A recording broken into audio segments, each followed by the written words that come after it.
Good morning friends. जितने भी students BPSC auditor mains की तैयारी कर रहे हैं उनके लिए एक प्रश्न है। ये 60वीं से 62वीं में पूछा गया प्रश्न है, पॉलिटी का है। प्रश्न ये है कि राज्य के नीति निर्देशक तत्व पवित्र घोषणा मात्र नहीं बल्कि राज्य की नीति के मार्गदर्शन के सुस्पष्ट निर्देश हैं। व्याख्या कीजिए और बताइए कि वे व्यवहार में कहाँ तक लागू किए गए। जैसा कि इस प्रश्न को यदि समझा जाए तो ये किसी का दिया हुआ स्टेटमेंट है और ये स्टेटमेंट को हमें डिफाइन करना है। तो मैंने इसका एक आंसर लिखा है। भारतीय संविधान के भाग 4 के अनुच्छेद 36 से 51 के बीच राज्य के नीति निर्देशक तत्व को वर्णित किया गया है, जिसका समावेशन आयरलैंड के संविधान से किया गया है। ये नीति निर्देशक तत्व वे विचार हैं जिन्हें संविधान निर्माताओं ने भविष्य में बनने वाली सरकारों के समक्ष एक पथ प्रदर्शक के रूप में रखा है। इसमें संविधान का दर्शन निहित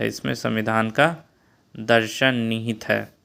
इसका महत्व व उद्देश्य क्या क्या इसके महत्व है, तो भारतीय संविधान के प्रस्तावना में निहित आर्थिक व सामाजिक लोकतंत्र की स्थापना करना है।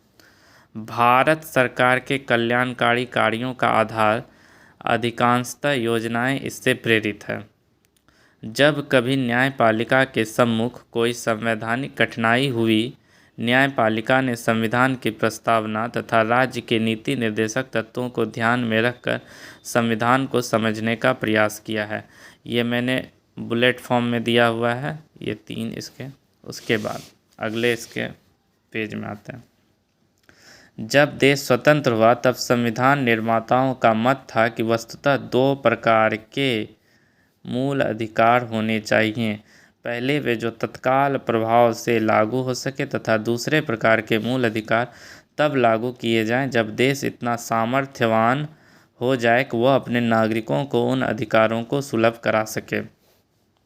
अतः इसी कड़ी में भाग 3 के अनुच्छेद 12 से 35 तक वैसे मूल अधिकारों को रखा गया जो नागरिकों को तत्काल प्रभाव से प्रदान किए गए तथा भाग 4 के अनुच्छेद 36 से 51 के बीच वैसे मूल अधिकारों को रखा गया जो नागरिकों को कुछ समय बाद दिए जाने थे, जिसे राज्य के नीति निर्देशक तत्व की संज्ञा दी गई।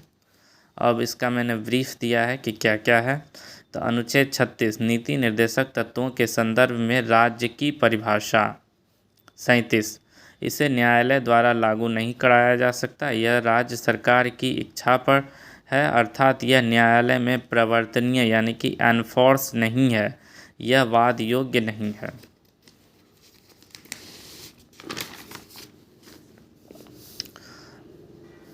उपर्युक्त अनुच्छेद 36 एवं 37 की अवधारणा से स्पष्ट होता है कि नीति निर्देशक तत्व पवित्र घोषणा मात्र है।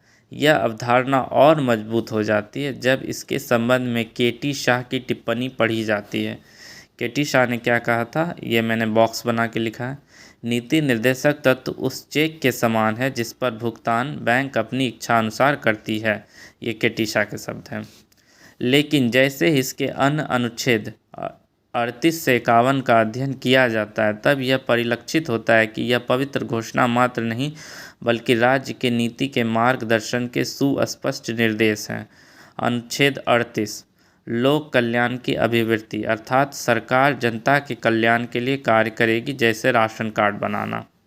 38 ख आय, प्रतिष्ठा, सुविधाओं तथा अवसरों की असमानताओं को समाप्त करने का प्रयास करना। अनुच्छेद 39 स्त्री तथा पुरुष को समान काम के लिए समान वेतन तथा संसाधनों का उचित वितरण सुनिश्चित करना। अनुच्छेद 40 ग्राम पंचायतों का संगठन यानी पंचायती राज व्यवस्था लागू करना।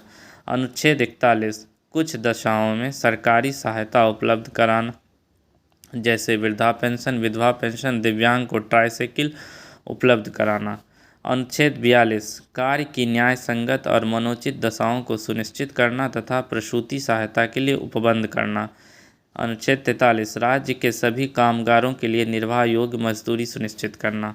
44 राज्य क्षेत्र के सभी नागरिकों के लिए एक समान नागरिक संहिता लागू करना। 45 छोटे शिशुओं 6 वर्ष तक की आयु वर्ग के लिए स्वास्थ्य एवं उसके उपरांत 6 से 14 आयु वर्ग के लिए शिक्षा की व्यवस्था सुनिश्चित करना।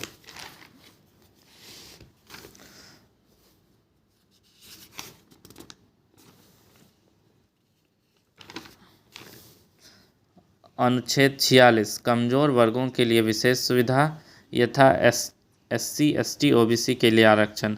47 सरकार पोषाहार उपलब्ध कराएगी तथा नशीली दवाओं एवं शराबबंदी लागू करेगी। 48 कृषि तथा पशुपालन को बढ़ावा देना। 49 राष्ट्रीय स्मारकों की रक्षा करना। 50 बिहार की लोक सेवाओं राज्य की लोक सेवाओं में कार्यपालिका से न्यायपालिका को अलग करना। ये जो 50 है इसमें कहा गया कि राज्य की लोक सेवाओं में कार्यपालिका से न्यायपालिका को अलग करना। अनुच्छेद 51 अंतर्राष्ट्रीय शांति को बढ़ावा देना। अब इसके बाद मैंने कुछ लिखा, उपयुक्त अनुच्छेदों से स्पष्ट होता है कि नीति निर्देशक तत्व राज्य मार्गदर्शन के लिए सुस्पष्ट निर्देश है। वर्तमान परिप्रेक्ष्य में केंद्र सरकार, विभिन्न प्रांतीय सरकार एवं राज्य सरकार ने अपने अपने क्षमता के अनुसार नीति निर्देशक तत्वों को लागू करके अपनी सीमा क्षेत्र की शासन प्रशासन की स्थिति मजबूत की है। जैसे राजस्थान, बिहार में पंचायती राज व्यवस्था, ये अनुच्छेद 40 है। गोवा में समान नागरिक संहिता, अनुच्छेद 44। आंगनबाड़ी व सरकारी स्कूलों में पोषाहार अर्थात मध्याह्न भोजन योजना MDM, अनुच्छेद 45। बिहार में शराबबंदी, अनुच्छेद 47। उत्तर प्रदेश में गौ हत्या पर प्रतिबंध, अनुच्छेद 48। अतः हम कह सकते हैं कि भारतीय संविधान में वर्णित नीति निर्देशक तत्व अनुच्छेद 36 से 51 ये केवल पवित्र घोषणा ही नहीं बल्कि राज्य